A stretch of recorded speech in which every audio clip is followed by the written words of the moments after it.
Vamos a empezar a repasar desde el comienzo lo que fueron las declaraciones en las primeras jornadas de este juicio oral, que se abrieron con el testimonio de Silvino y de Graciela, los papás de Fernando Báez Sosa.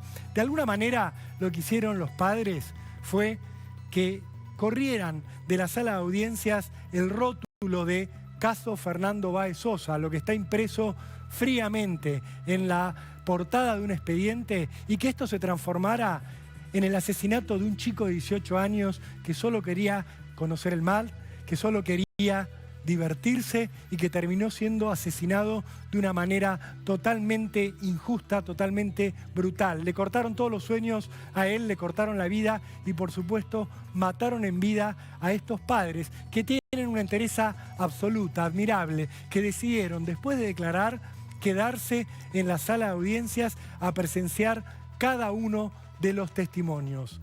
Esos testimonios se abrieron con las declaraciones de los amigos de Fernando Báez Sosa, de los chicos de su misma edad, de 18 y 19 años, que lo habían acompañado a bailar aquella noche, que estaban viviendo junto a él. El primero fue Luca Filardi, un joven que contó de movida que a Fernando le pegaron entre 4 o 5 personas. Eso es lo que él vivió, eso es lo que él vio con sus propios ojos.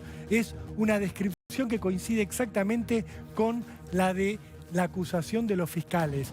También contó este joven que él le pidió, por favor, a los rugbyers que pararan y que los rugbyers le respondieron, primero empujándolo y después golpeándolo.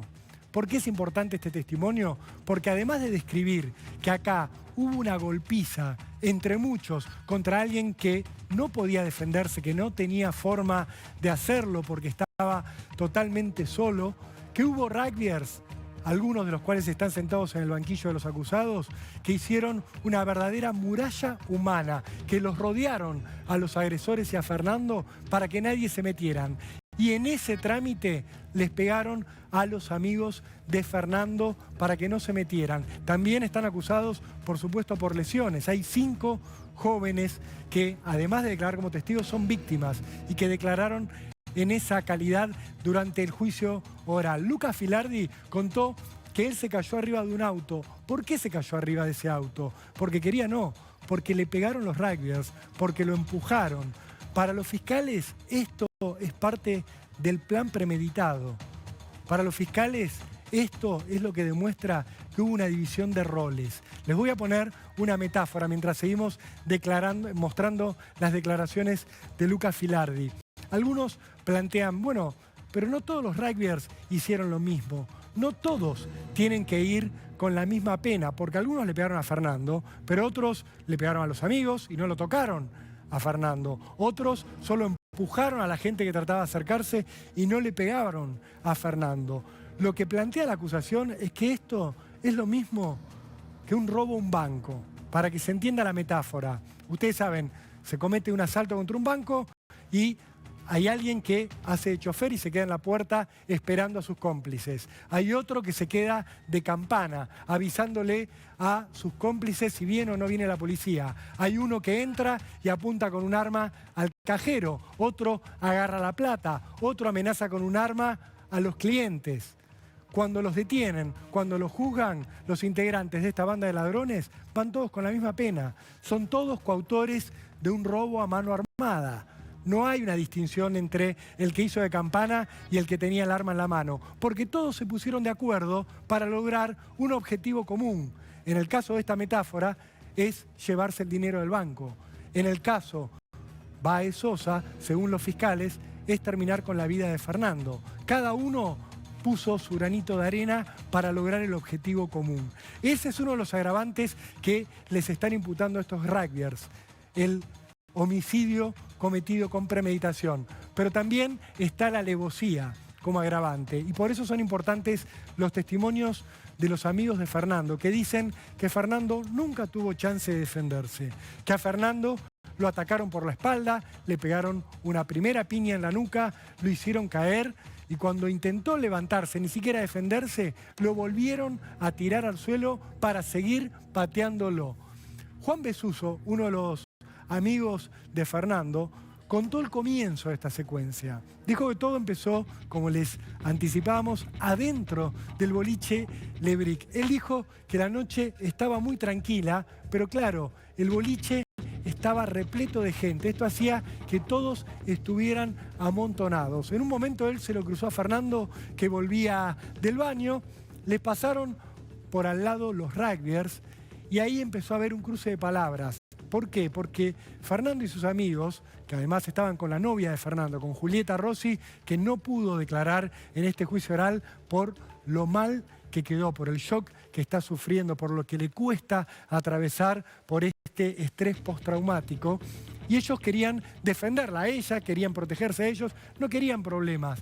Pero ahí empezaron no solo los empujones, sino los cruces de palabras, donde los amigos de Fernando pedían que no empujaran y donde los rugbyers buscaban pelea. Tomás, uno de los amigos de Fernando, dijo, estamos todos en la misma.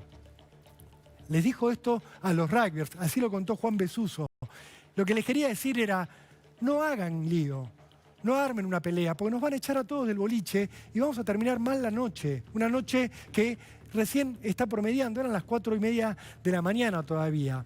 Pero este joven ve que lejos de poner esta actitud, los rugbyers se van sobre los amigos de Fernando, lo atacan a uno de ellos, a Julián, y lo toman del cuello. Ahí ya la pelea se empieza a hacer física dentro de la pista del boliche, dentro del Le Brick. A Tomás, a otro de los amigos, vio Juan que lo estaban empujando, vio que lo tiraban de un lado para otro. Fernando no estaba en un primer momento en esa situación. Juan se asustó con todo esto, él se va para adelante, Julián le va a contar que le habían pegado y ahí ya la cosa estaba desmadrada. Se fueron al baño, a Lucas le cuenta que a Fernando lo habían sacado del boliche. ¿Por qué lo habían sacado a Fernando del boliche? Porque Fernando intentó detener la pelea, intentó interponerse entre los rugbyers, sus amigos y su novia. Lo agarraron de la camisa, se la arrancaron y ahí fue cuando intervienen los guardias de seguridad y los sacan a todos a la calle. Cuando están en la calle, según cuenta Juan Besuso, hay un chico de remera blanca y pantalón marrón que le da una piña que lo deja de rodillas. Todavía no está claro en las audiencias que han pasado quién es ese joven. Algunos dicen que es Ciro Pertossi, pero otros lo ponen en esta situación a Enzo Comelli. Como sea, todos han sido mencionados durante estas audiencias y hay testigos que han podido declarar con mayor precisión. Lo que quedó claro para los fiscales es que hay una primera trompada que lo desarma prácticamente a Fernando. Silvino, el papá, decía al salir de estas audiencias, yo me di cuenta, escuchando a los testigos y viendo los videos, que Fernando ya después de la primera trompada no tenía ninguna posibilidad de defenderse, que Fernando ya había quedado knockout y que ahí le siguieron pegando. Fíjense lo que cuenta Juan Besuso, que después de ese primer agresor aparece otro con bermudas, con camisa verde, que le da patadas en la cabeza cuando Fernando ya estaba inconsciente. Los fiscales creen que sería Matías Benicelli el que habría realizado esta acción por otros testimonios que hay en la causa y por pruebas de ADN que después les vamos a comentar. Él intentó detener la pelea. Juan Besuso le dijo a todos los que le estaban pegando a Fernando, paren, deténganse, esto es una masacre. Y ahí le dieron una piña. Por eso lo que les venía diciendo, para los fiscales todos hicieron algo, porque si Juan intentó intervenir y le pegaron una trompada para frenarlo, el que le pegó la trompada estaba colaborando con lo que estaban haciendo los otros, que era pegarle a Fernando hasta dejarlo totalmente inconsciente y después provocarles la muerte. Él, Juan Besuso, corrió hacia la puerta del boliche después de recibir una trompada y le pidió ayuda al guardia de seguridad que se encontró ahí en la puerta. Los guardias van a declarar después en el juicio, ya vamos a estar repasando esas declaraciones. Él pide ayuda. Esto planteó un primer interrogante en la sala de audiencias. ¿Por qué ninguno de los guardias de seguridad actuó si en la calle estaba ocurriendo una pelea de tamaña magnitud. Digo pelea cuando en realidad tengo que decir una agresión tan cobarde y de esta magnitud.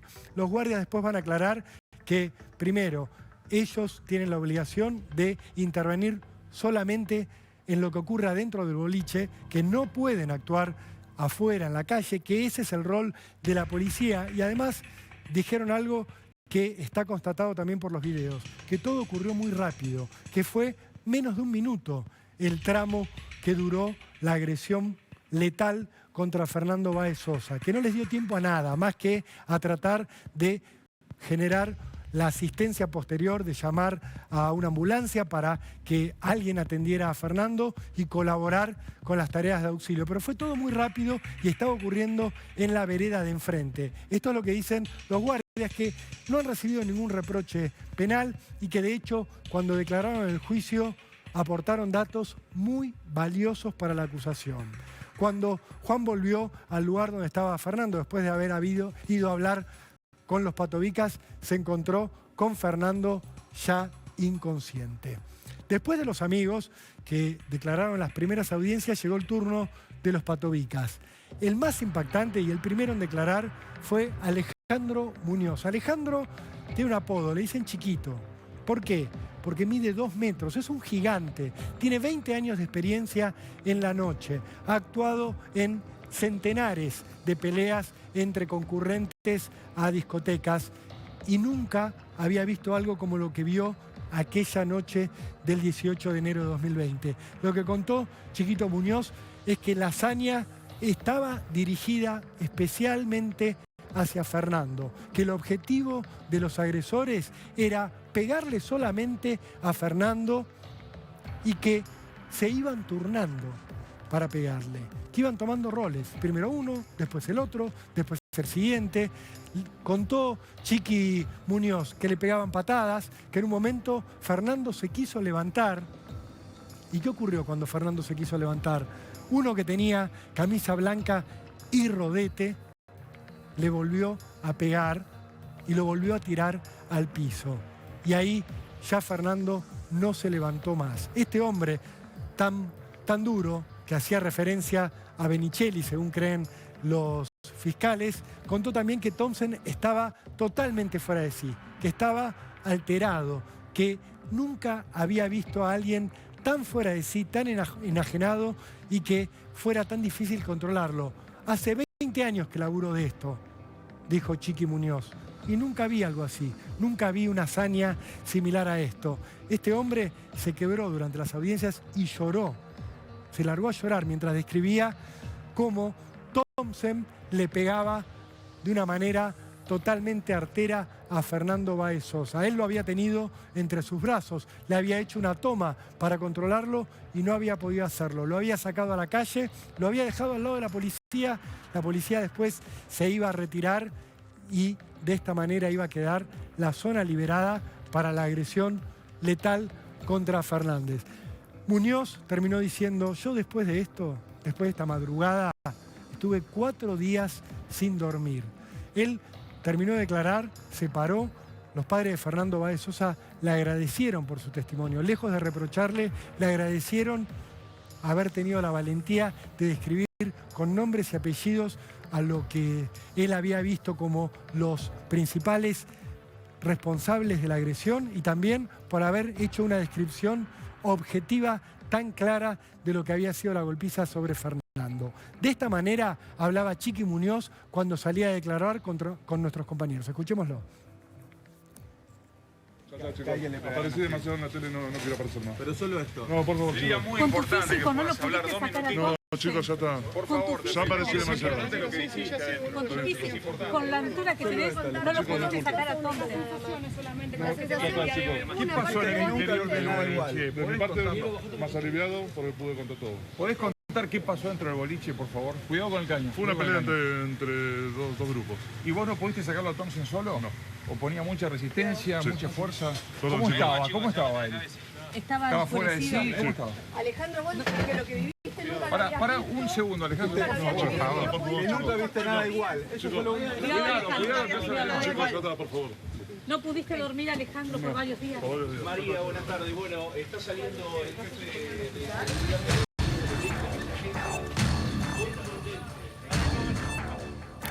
Impactante el relato de Chiqui Muñoz, que no fue el único guardia de seguridad que declaró durante esta primera semana de juicio. También lo hizo Fabián Ávila, otro guardia de seguridad de Lebric, que contó que él estaba en una plataforma superior, en la parte de arriba del boliche, cuando vio que empieza la pelea entre Fernando y el grupo de rugbyers. Ahí él decide bajar para intervenir en esa situación y para tratar de separarlos. Luego se va a tomar la decisión de sacarlos del boliche. Él va a aportar un dato clave que ahora vamos a ver cuando repasamos su declaración. Él dice que agarró a uno de los rugbyers y frenó la pelea. Y acá da un dato importantísimo que no se conocía hasta ahora. Esta es una de las tantas revelaciones que hubo durante el comienzo del juicio oral. Contó que Fernando le pegó al chico que él estaba agarrando. El chico al que estaba agarrando a Ávila era Thompson. Lo que no se sabía hasta ahora es que Fernando en ese forcejeo terminó pegándole una trompada a Thompson. ¿Por qué es importante esta declaración? ¿Porque habla mal de Fernando? No, todo lo contrario, nada que ver. Fernando solamente se estaba defendiendo en lo que era una situación de agresión por parte de los rugbyers hacia el grupo que él integraba. Pero él tira esa piña para defenderse y los fiscales creen que acá puede estar el punto de partida del ensañamiento concreto de los rugbyers contra él. Porque a partir de este momento empezaron a darse una serie de situaciones que escucharon los testigos. Uno de los amigos de Fernando, cuando se metió en ese momento y trató de tranquilizar a los rugbyers para que dejaran de molestarlos, escuchó como le decían: quédate tranquilo que la cosa no es con vos, es con él. Claro, con Fernando. A partir de este momento, los rugbyers, mostrando uno de sus costados más nefastos que tiene que ver con el racismo, le empiezan a decir: negro de mierda, a ver si te la bancás afuera.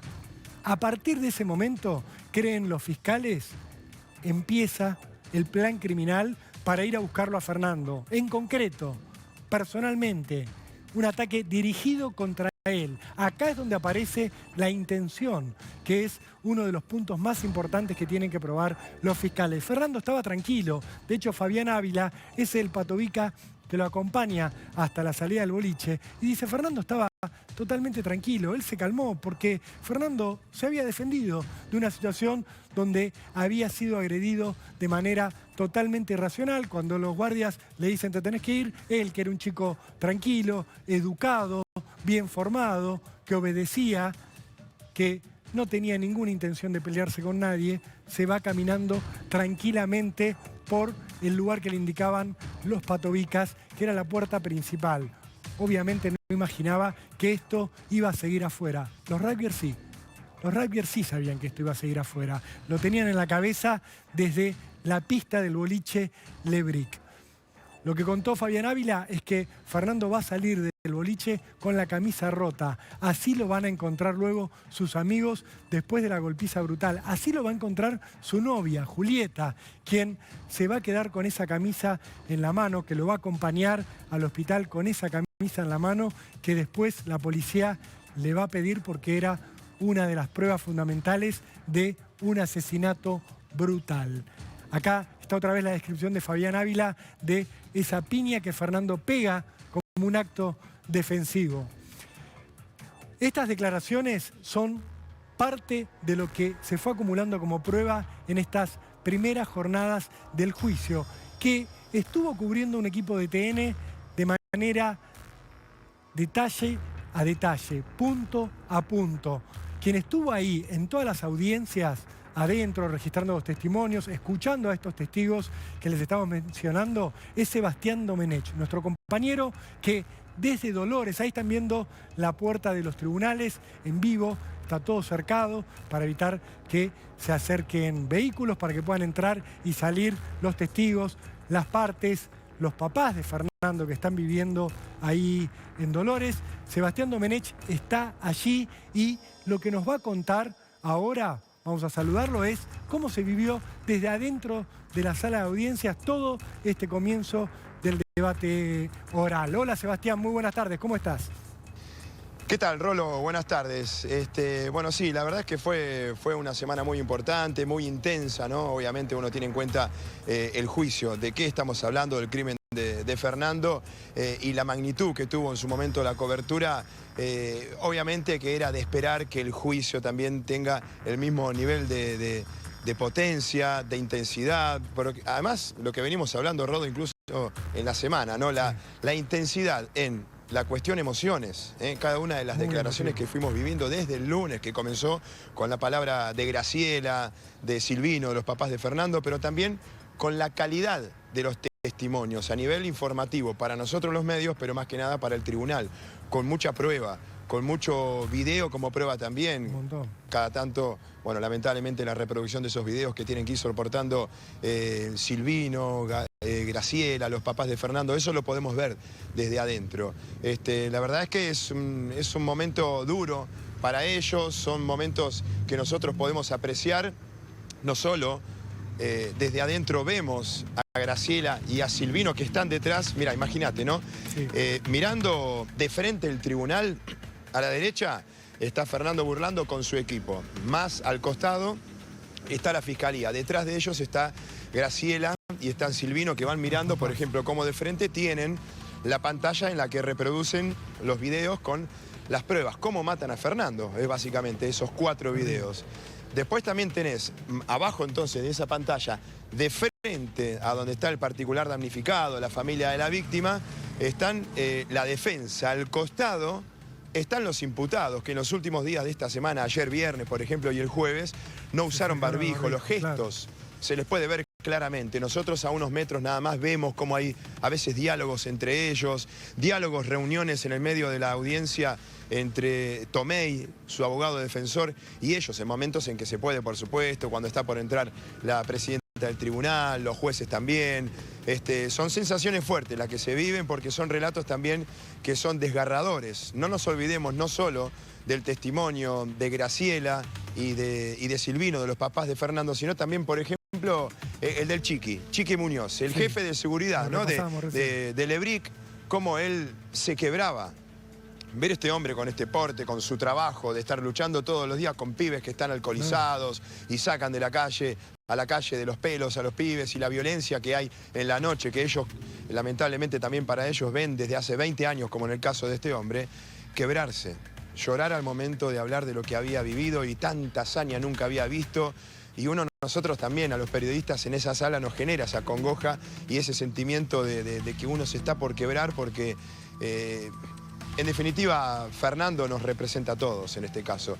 A todos en el sentido que podemos ser Fernando, puede ser mi hermano, mi hijo, mi primo, mi sobrino, mi familiar. Totalmente. Por eso este caso también que impacta, ¿no? Que representa en general a la sociedad y genera indignación del otro lado, pero no solo por el ataque en sí, las características que tuvo este ataque, sino también por el pacto de silencio, entre comillas, esto de no querer generar ni siquiera una empatía, para aunque sea tal vez buscar un beneficio de la justicia, un perdón, pero no, la postura, la estrategia tal vez tiene que ver con esto, con no abrir la boca por lo menos hasta el momento, porque Hugo Tomei tal vez es lo que le está indicando. Mira, hoy el panorama aquí en Dolores es bastante tranquilo, estamos en un día sábado donde por supuesto a esta hora todavía hay tránsito, pero vemos todavía ya el gazebo de la policía de la provincia de Buenos Aires, un patrullero de un lado sobre la calle Márquez, del otro lado otro patrullero. El tránsito está abierto, pero no en este lugar, por supuesto. La gente que puede venir con su vehículo, su moto, su bici, pero tiene que bajarse caminando. La gente que puede ir de un lado al otro por la avenida Belgrano, la calle Belgrano, perdón, que estamos al 141, en el frente justamente de este tribunal. Claro, por supuesto que el ritmo cambió bastante, ¿no? Con respecto a lo que es Dolores en general, a pesar de ser las vacaciones, la intensidad que se vive en esta zona puntual de los tribunales es mucha. Así que bueno, veremos cómo arranca la semana que viene. Después vamos a estar hablando un poco de cuáles son los datos y los testigos que van a ir pasando entonces en cada una de las audiencias. Fue una semana donde esperamos el lunes mucha emoción y que después vaya bajando el nivel de emotividad y también de calidad de testigos, pero no fue así, porque a mitad de semana, como dijimos justo Rolo en cada salida, en las últimas audiencias, por ejemplo, fueron testimonios de testigos que no tenían nada que ver entre sí, un comerciante con un policía, con el jefe de seguridad y un taxista y una chica que estaba en el boliche de al lado. No se conocían, no son parte de un mismo grupo de amigos como lo son los amigos de Fernando que atestiguaron también, sino son gente de distintos rubros, entre comillas, que nada tienen que ver, pero todos se juntan en un punto, en el relato, todos coinciden en la hazaña, en la violencia y además, más que nada en realidad, en la tristeza que le genera y el miedo, el ataque, las características de los imputados. Esto que marcás, Sebastián, es clave en estas primeras audiencias del juicio porque recién repasábamos los testimonios de los amigos de Fernando Báez Sosa y claro, alguien puede pensar, pero ¿cómo no van a declarar de una manera coherente entre sí si son conocidos desde hace años, si pudieron haberse puesto de acuerdo en este tiempo que pasó de 2020 a hoy para declarar todos en el mismo sentido, para apuntar contra los mismos acusados o bien para tratar de favorecer la postura de la querella de los papás de Fernando, porque es lógico, ellos perdieron a un amigo, ellos tienen una empatía absoluta y han sufrido un trauma a ellos mismos y es lógico que declaren tratando de alguna manera favorecer a la acusación y de darle elementos. Pero como hablábamos, Sebastián, esta semana, como recién destacabas, en estas audiencias también declaró gente que no tiene nada que ver con el entorno de Fernando, que no lo conocía a Fernando hasta que su nombre se hizo trágicamente público por el asesinato, que no conocía a los amigos de Fernando, mucho menos a sus padres. Está Tatiana, la joven que estaba tomando algo en un bar enfrente del lugar donde mataron a Fernando. Está Marcos, el taxista que estaba en la parada esperando recoger a algún pasajero. Están los comerciantes de la zona, por supuesto están los guardias de seguridad. Son toda gente que no se conoce entre sí, que no conoce a los amigos de Fernando, mucho menos conocía a la víctima, pero que sin embargo declararon en el mismo sentido que han declarado los amigos de Fernando. Esto fortalece, apuntala mucho la acusación, porque si alguien podía discutir esos testimonios por ser de alguna manera parte interesada, a estos otros testigos no se los puede rebatir de ninguna manera, no se les puede marcar ningún interés más que se conozca la más pura verdad. Y para que se conozca la más pura verdad, también estamos esperando todos que se rompa el pacto de silencio. Esto que hablábamos al comienzo de Cámara del Crimen, que se quiebre alguno de los rugbyers. ¿Por qué? Porque no todos están en la misma situación. Thompson aparece muy comprometido. ¿Por qué? Porque lo nombraron todos los testigos. Porque lo nombraron desde los amigos de Fernando hasta los guardias de seguridad, hasta los policías que declararon. Pero hay otros que solo fueron mencionados de manera lateral, con roles mucho más pequeños en lo que para la Fiscalía fue este plan criminal. ¿Por qué no hablan esos jóvenes? ¿Por qué no se atreven a romper con sus amigos, a sentarse en el banco de los testigos, a pedir declarar como imputados, por supuesto, y contar su verdad? Aunque más no sea para pedir clemencia, aunque más no sea para mostrar un poco de humanidad, un poco de empatía con lo que hicieron ellos y con lo que hicieron sus amigos. Hasta ahora se han mostrado prácticamente gélidos. Ninguno demostró tener algún remordimiento por lo que ocurrió y seguramente le serviría de mucho a la situación de algunos de los acusados plantear que ellos no quisieron matar a Fernando, que ellos no están de acuerdo con lo que hizo, por ejemplo, Máximo Thompson. ¿Se quebrará el pacto de silencio? Bueno, las versiones que vienen desde el entorno de los rugbyers, las que vienen desde la cárcel de Dolores, hablan de que está latente esto, de que los acusados se están enterando de algunas cosas que no conocían, que no les habían contado, que las están escuchando de boca de los testigos. Ya declararon los principales testigos de la acusación durante estas primeras audiencias, pero el juicio sigue la semana que viene y va a haber más testigos y va a haber más declaraciones. Sebastián, vos que venís siguiendo las audiencias, contanos qué es lo que tenemos que esperar de la semana que viene, quiénes van a declarar y sobre qué temas se van a explayar, qué es lo que vamos a escuchar en esta semana que comienza este lunes.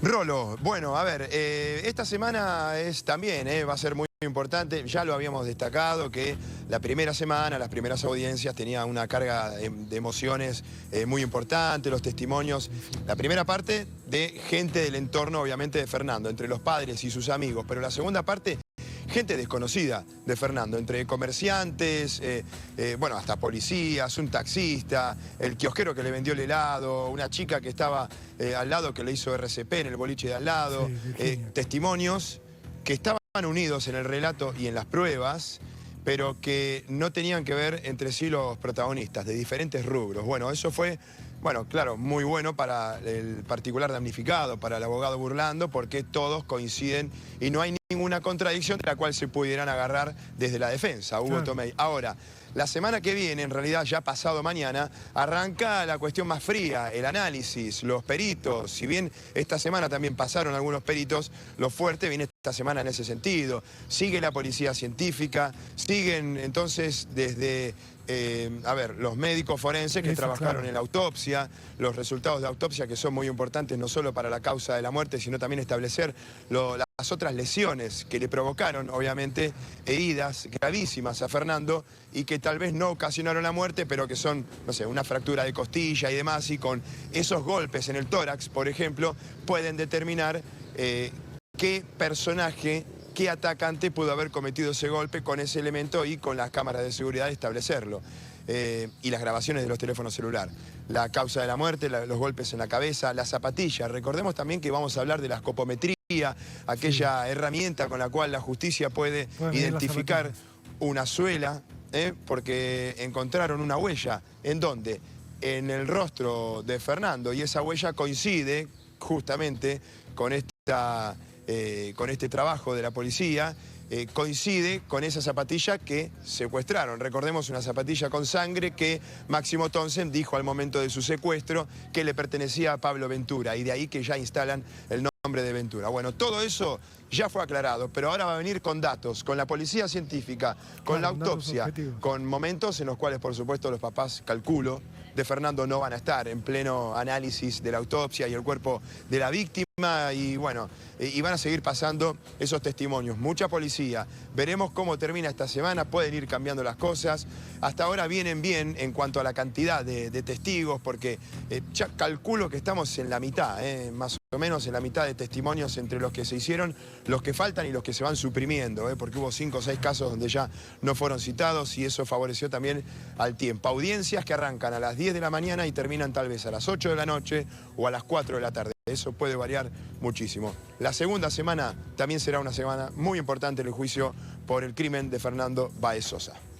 Muchas gracias, Sebastián. Muy completo tu informe desde Dolores. Gran cobertura está haciendo Sebastián, también Paula Bernini. Sebastián nos contaba lo que viene en el juicio, que esta semana terminó con otra revelación que tuvo que ver con quién fue el que acusó a Pablo Ventura, este remero de Zárate, inocente de haber participado del crimen. Lo que dijeron los policías que declararon en la sala de audiencias es que quien intentó inculparlo, y lo logró en un primer momento, a este adolescente zarateño, fue ni más ni menos que Máximo Thompson, que aparece anotado en todas las situaciones. Los policías se encontraron con una zapatilla llena de sangre. Luego los análisis de ADN iban a decir que esa sangre pertenecía a Fernando Báez Sosa.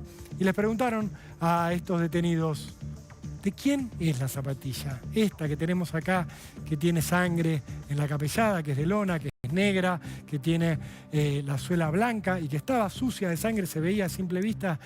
Y según dijeron 2 de los policías que declararon esta semana, Máximo Thompson levantó la mano y dijo, es de Pablo Ventura, que se escapó para Zárate. De ahí partió la versión que terminó con la detención de Ventura, que estuvo preso más de 3 días injustamente en Villa Gesell, que hoy está demandando a la justicia provincial por ese arresto, pero que hasta esta semana no tenía claro quién de los acusados había sido el que lo había señalado.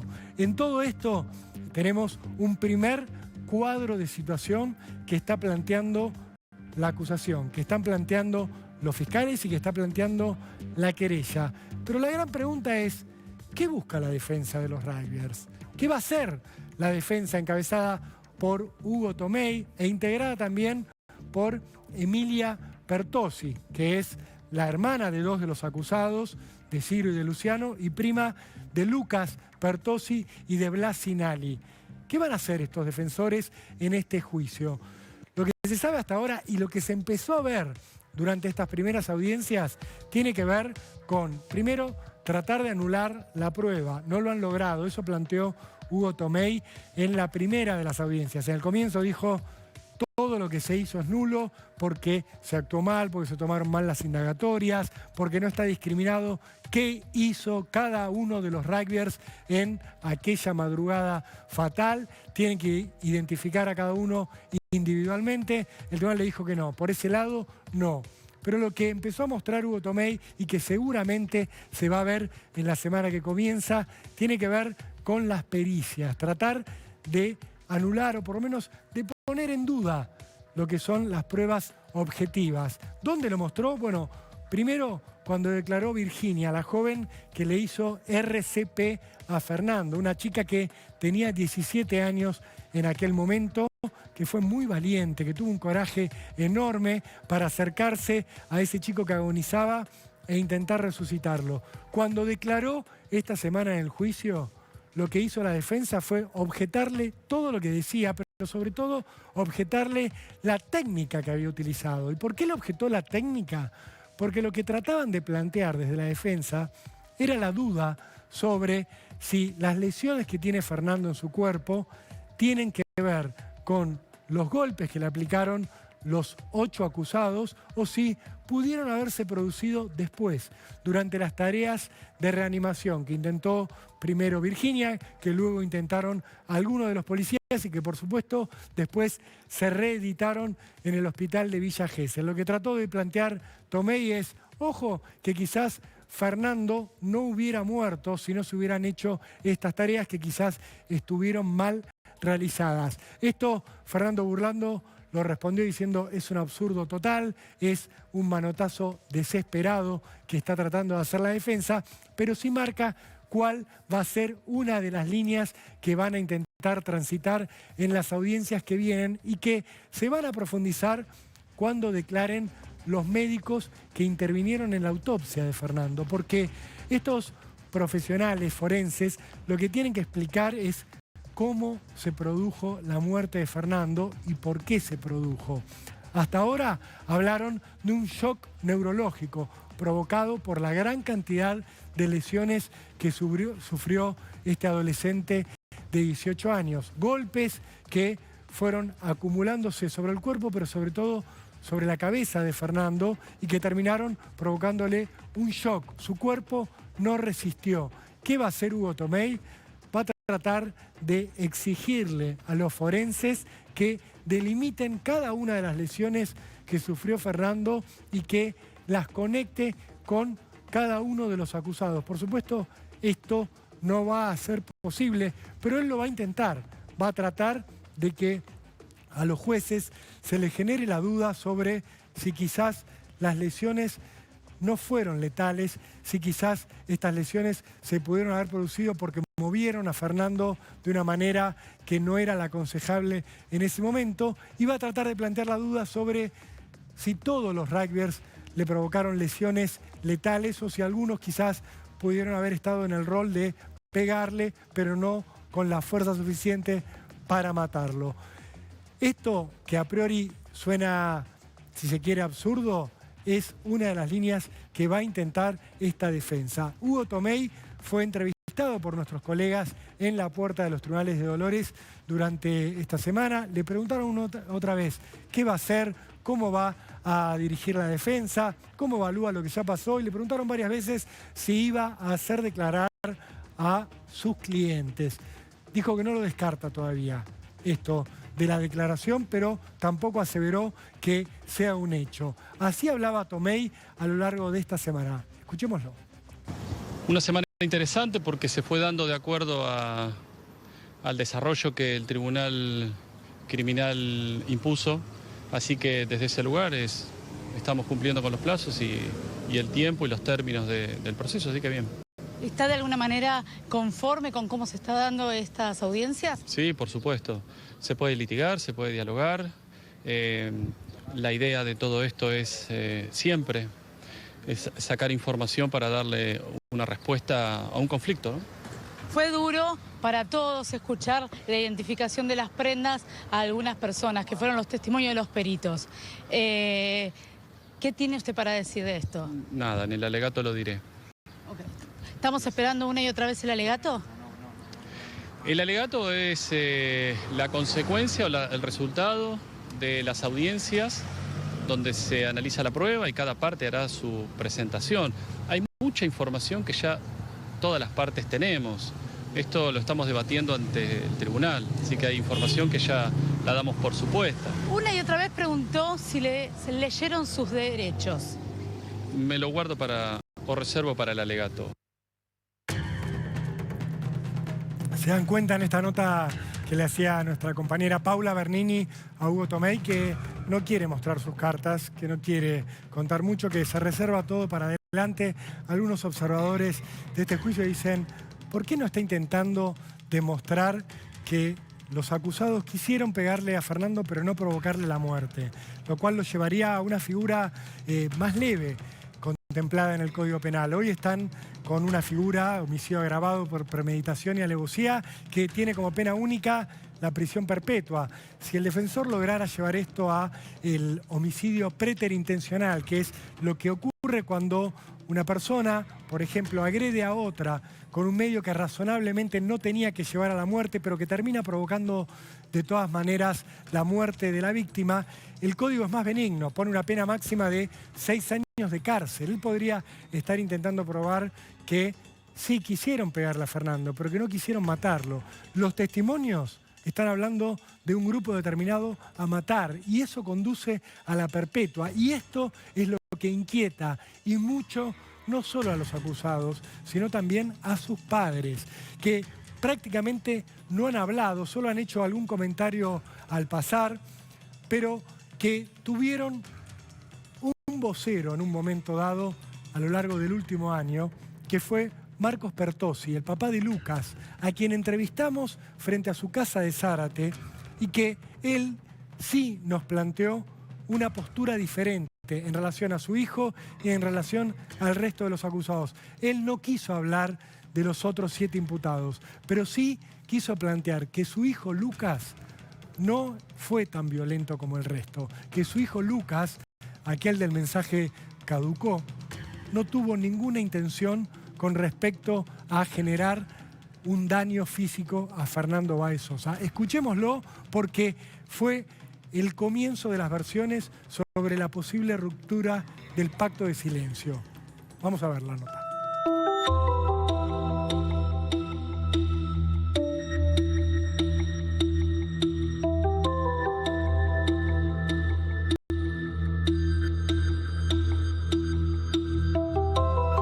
Pertossi, ¿cómo le va? Somos de Canal 13, estamos haciendo una nota sobre cómo están los rugbyers que están detenidos ahora por el crimen de Fernando Báez Sosa. Este es el papá de Lucas y ¿nos podrá contar cómo está Lucas Pertossi en este momento en la cárcel? Lucas, es difícil decirte cómo está Lucas, porque lo que siente Lucas lo siento yo. El dolor es muy fuerte.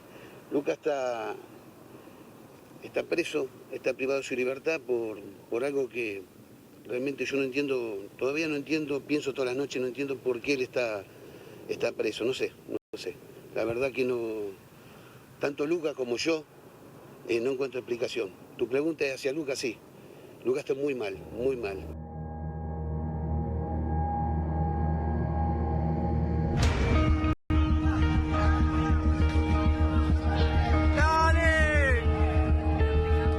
Usted está diciendo que no entiende por qué está preso Lucas, pero hay videos donde se ve a este grupo de rugbyers pegándole a Fernando Báez Sosa, matándolo. Mirá, lo que ha sucedido, la verdad no está muy claro. Yo te hablo de Lucas. Lucas está en una situación donde él está sentado, ven que le están pegando a un amigo, él va a separar al amigo, no sabe quién es el muchacho que le estaba tratando que lo suelte al amigo. filmando. Y no sé, hoy por una filmación, Lucas está preso por una filmación, por una palabra que dijo caducó. Lucas está muy acostumbrado a hablar de esa manera. Él siempre dice caducó, gasolina. Él hizo esos términos, pero él en un momento pensó que el chico estaba muerto. Amigo, estoy acá cerca donde está el pibe y están todavía los gritos, está la policía. Llamaron a la ambulancia. Caducó.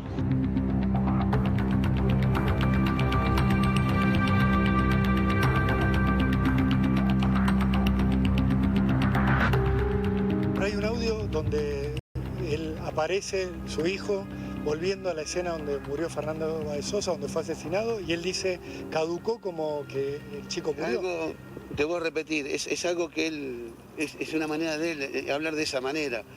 Lucas no tiene nada que ver en esto, Lucas no hizo nada. Lucas está preso por algo injusto. Lucas, por filmar, no entiendo todavía cómo la fiscal puede determinar que él es partícipe directo de esto, siendo que él está filmando, o sea, está filmando y pegando a la vez, no entiendo, la verdad. No Pero sé. ahí está el celular de Lucas Pertossi, está filmando todo lo que ocurre. ¿Cómo Sí, usted dice que pero- no tiene nada que ver con el crimen? Y bueno, entonces hay que meter preso a todos los que estaban filmando en el lugar. Por una filmación vos no podés ir preso.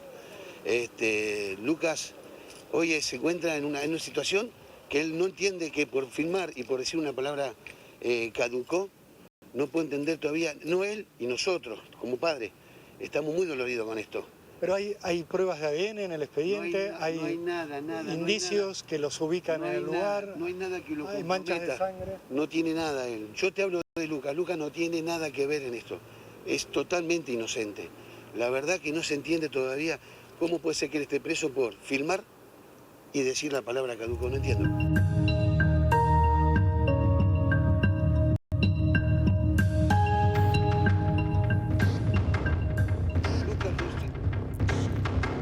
Lo que no termina de entenderse, a partir de lo que escuchábamos de la postura del papá de Lucas Pertossi, el que fue filmando todo lo que ocurrió, pero que también fue filmado pegándole a uno de los amigos de Fernando, es por qué, si este es el sentimiento, o por lo menos la percepción de Lucas Pertossi y de su familia, ¿por qué no lo dice él mismo ante la justicia? ¿Por qué Lucas Pertossi no levanta la mano y pide declarar ante los jueces, ante los fiscales, ante la querella y cuenta lo que él entiende es la verdad, su postura? Si lo que él entiende es que su única participación fue filmar y que si estaba filmando no podía estar pegando al mismo tiempo, ¿por qué corre el riesgo con esta estrategia de bloque que está adoptando la defensa de ir con la misma pena que el que está más comprometido?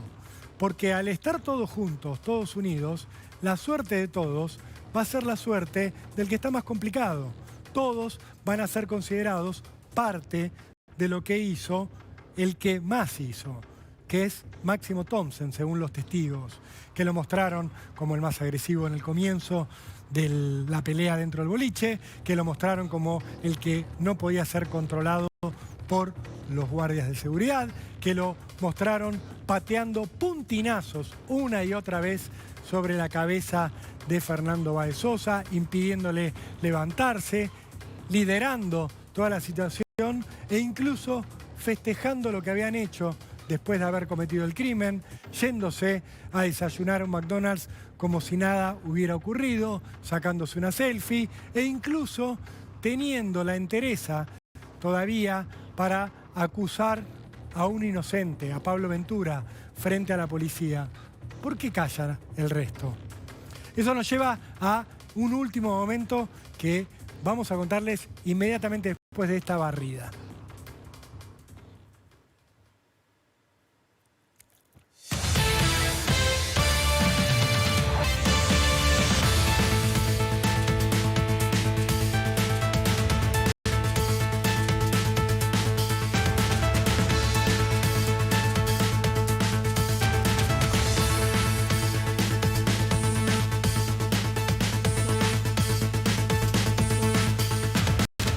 Las versiones que llegan de fuentes penitenciarias desde la cárcel de Dolores hablan de la posibilidad de una inminente ruptura del pacto de silencio entre los rugbyers. ¿Por qué hablan de peleas entre los 8 acusados y sobre todo hablan de Máximo Thompson increpando a algunos de sus compañeros de encierro, de causa y en algún momento de equipo de rugby. Antes de todo esto, ¿qué es lo que se está diciendo? Que Máximo Thompson habría increpado a algunos de sus amigos, los que están más endebles, los que se muestran más débiles ante lo que vienen escuchando día tras día en estas audiencias que han sido una verdadera trituradora para los rugbyers. Una acusación que a alguno de los integrantes de la defensa les pudo haber planteado a los acusados como endeble,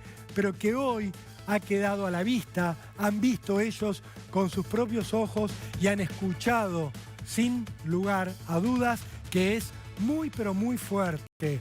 La Fiscalía no solo tiene videos que comprometen a estos 8 acusados, la Fiscalía también tiene testigos que hablan de una pelea que comienza dentro de un boliche, de una motivación que empieza ahí mismo, de tratar de agredir directamente a Fernando Báez Sosa por parte de los rugbyers porque Fernando había osado defenderse tirando una trompada. Esto ya le da el punto de partida, le da el móvil. Los testigos dijeron desde un primer momento que los rugbyers decían: no es con todos ustedes, les decían a los amigos, es con él, es con Fernando, es con aquel al que definían como negro de mierda.